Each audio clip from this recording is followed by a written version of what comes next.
Women don't like me because I'm telling men to yank themselves off. And if they have post-nut mental clarity, then all the guys would want a woman for is for her to be in her feminine and want to follow him as a husband and as a leader and as a helper. And so somehow women prefer to use their body as leverage because in a way it's easier to trick the man with your body. And people are typically looking for what's easiest, not necessarily what's moral.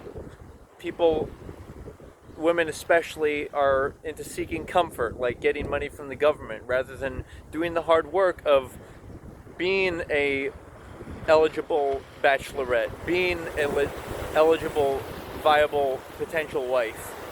And so I'm telling you, that's number one. Number two, women can't actually be happy alone because what it makes them do is it makes them default to their own biological imperatives, which are to do things like monkey branch. Like, that's why women actually don't do well in a marriage, because women get bored easily and they don't respect a man who's willing to commit to them, and they only want a man who seems like he doesn't need her.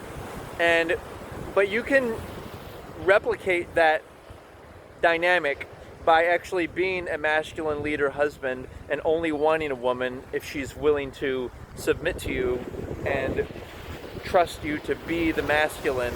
And it's more about celebrating the feminine, because if women don't do this, if women don't want a husband and they don't want to follow their father and listen to their father when he says, come home early, don't dress promiscuously.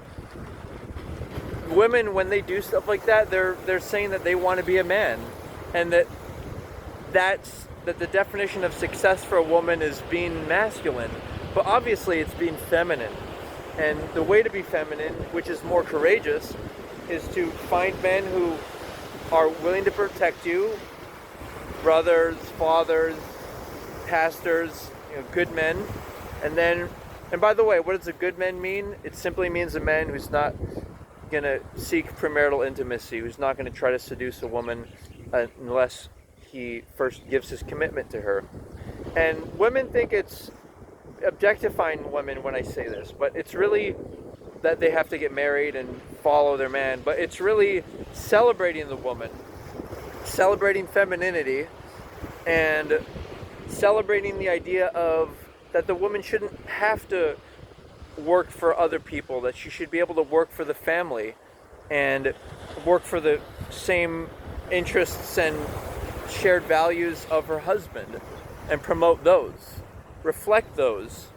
When I say that women don't have a soul, it's because women don't have the feminine, the estrogen doesn't have that creative impulse, that will, that focus. And so men do have that, the masculine, the testosterone. And so the men are supposed to reflect that and give their whole soul to the woman, and then she's supposed to reflect it back. But why would you want to, guys, why would you ever be quote unquote boyfriend, girlfriend, whatever? It's not commitment, it's not serious, even though they say, oh, it's a serious relationship. No, it's not. The only thing serious is a life commitment and marriage, whether or not it's a legal marriage, but it has to be a public life commitment. You'll notice a lot of times women have resting bee face. That's because they actually are vulnerable and afraid. It's not that they're trying to act like they're better than men or whatnot. Women have to be careful and they have to be on guard because they're smaller and they are more vulnerable.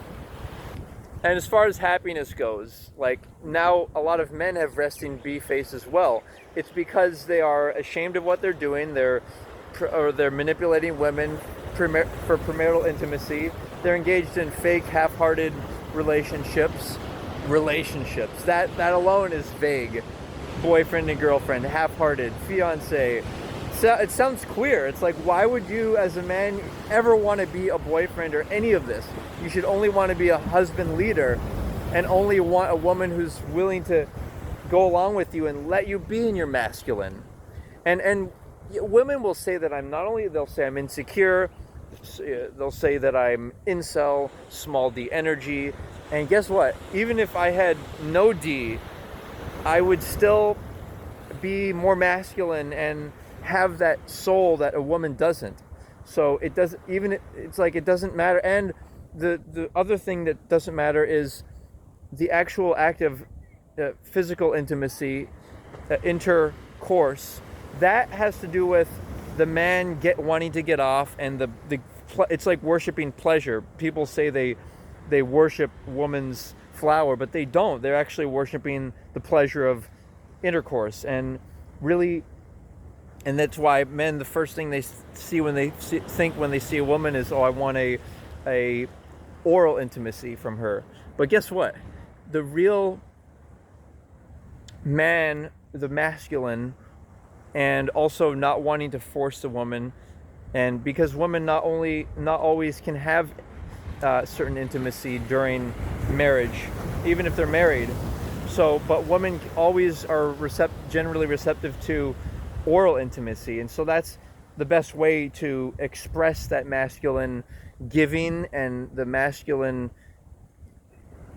That's what's celebrating a woman's flower, not a man trying to use the woman's body to get off. And so the logic is that you want to look at a woman, and instead of thinking, oh, would she want to give me oral intimacy, you should ask yourself as a man, when selecting a wife, would you want to give her oral intimacy?